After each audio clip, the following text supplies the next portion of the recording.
गांव का मेला, चारों ओर रंग, हंसी और खुशियों की गूंज। हवा में गुब्बारों की हल्की खुशबू और जलते पकोड़ों की खुशबू फैली थी। कोमल और रोशनी भी अब मेले में पहुंच चुकी थी। देखो ना रोशनी, कितना सुंदर मेला है। यहाँ की रौनक ही कुछ और है। हाँ, बहुत प्यारा है। आज धीमी आवाज में कहता है, बचपन में जब मेला यहाँ लगता था तो मैं यहाँ आती थी। क्या कहा तुमने? तुम पहले भी यहाँ आ चुकी हो? राज तो कह रहा था तुम पहली बार गांव आई हो। राज थोड़ी हिचकिचाते हुए कहता है, हाँ मतलब बचपन में जब गांव की कहानियां सुनती थी, उन कहानियों में इसी तरह मेला लगता था। राज के मुंह से अनजाने में बात निकल गई।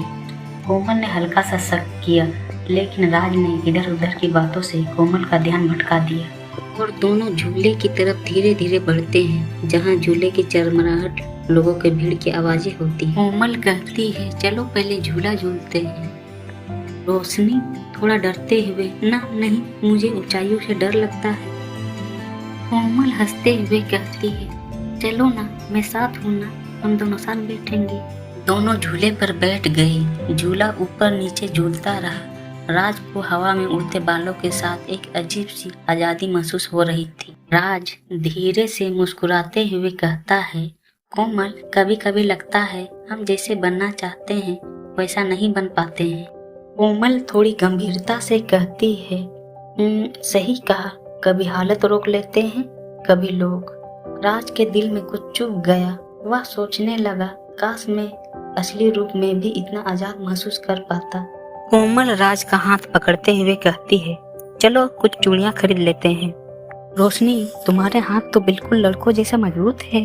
रोशनी थोड़ा घबराते हुए कहती है, वो मैं थोड़ा स्पोर्ट करती हूँ ना, इसीलिए। कोमल हंसते हुए कहती है, अच्छा तो अब तुम लड़की होकर कुश्ती लड़ोगी क्या? और दोनों हंस पड़ते हैं। कोमल के मन में एक सवाल बार बार घूम रहा था, ये आवाज, ये अंदाज, कुछ जाना पहचाना तो है। तभी आसमान में गरज की आवाजें, फिर हल्की बारिश की बूंदें। कोमल कहती है, अरे बारिश शुरू हो गई, चलो उधर छप्पर के नीचे चलते हैं। दोनों दौड़कर एक दुकान के शेड के नीचे पहुंचती हैं। बारिश तेज हो गई थी। दोनों भीग चुके थे। भीगने की वजह से राज के चेहरे से सारा मेकअप उतर चुका था।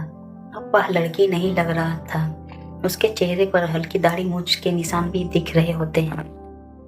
जैसे ही कोमल राज के चेहरे पर गौर करती है, वह चौंक जाती है। वह कहती है, रोशनी, यह तुम्हारे चेहरे को क्या हो गया? तुम ठीक तो हो ना? वो बस थोड़ा।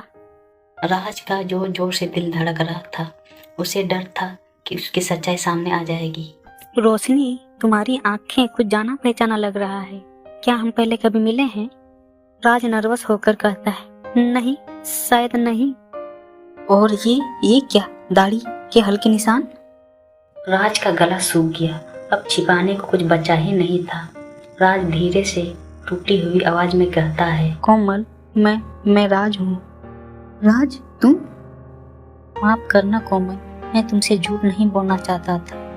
मैं बस एक दिन के लिए अपने आप को इस रूप में देखना चाहता था, जिस रूप में मैं हमेशा महसूस करता हूँ।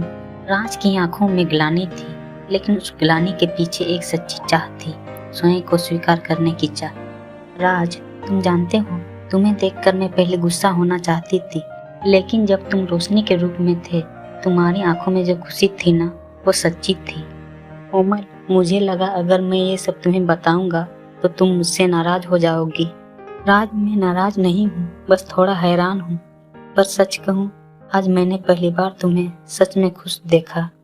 अब बारिश खत्म हो चुकी थी। लोगों का आना जाना फिर से शुरू हो रहा था। उन्हीं लोगों के बीच राज और कोमल भी धीरे धीरे चल रहे होते हैं। कोमल, सच में तुम मुझसे नाराज नहीं हो ना? कोमल मुस्कुराकर कहती है, नाराज नहीं राज, शायद आज मैं तुम्हें और गहराई से समझ पाई हूँ। हर इंसान के भीतर एक रोशनी होती है, बस कोई उसे दुनिया के डर से छिपा लेता है। राज की आंखें भर आई। वो कोमल के शब्दों में अपने लिए स्वीकृति ढूंढ चुका था। कोमल, आज तुमने मुझे खुद से मिलवा दिया। शायद मैं अब कभी खुद को छिपाऊंगा नहीं।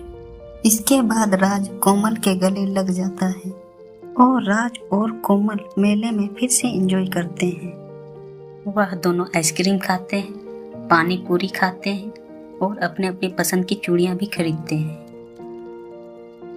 इस दिन से राज अपने अंदर की रोशनी को छिपाना बंद कर देता है और कोमल और राज सहेली बनकर रहते हैं। कभी कभी एक झूठ सच बनने की पहली सीढ़ी होती है। राज ने झूठ तो बोला, लेकिन उस झूठ में उसने अपना असली चेहरा पा लिया और कोमल ने उसे बिना किसी डर के, बिना किसी शर्त के स्वीकार कर लिया।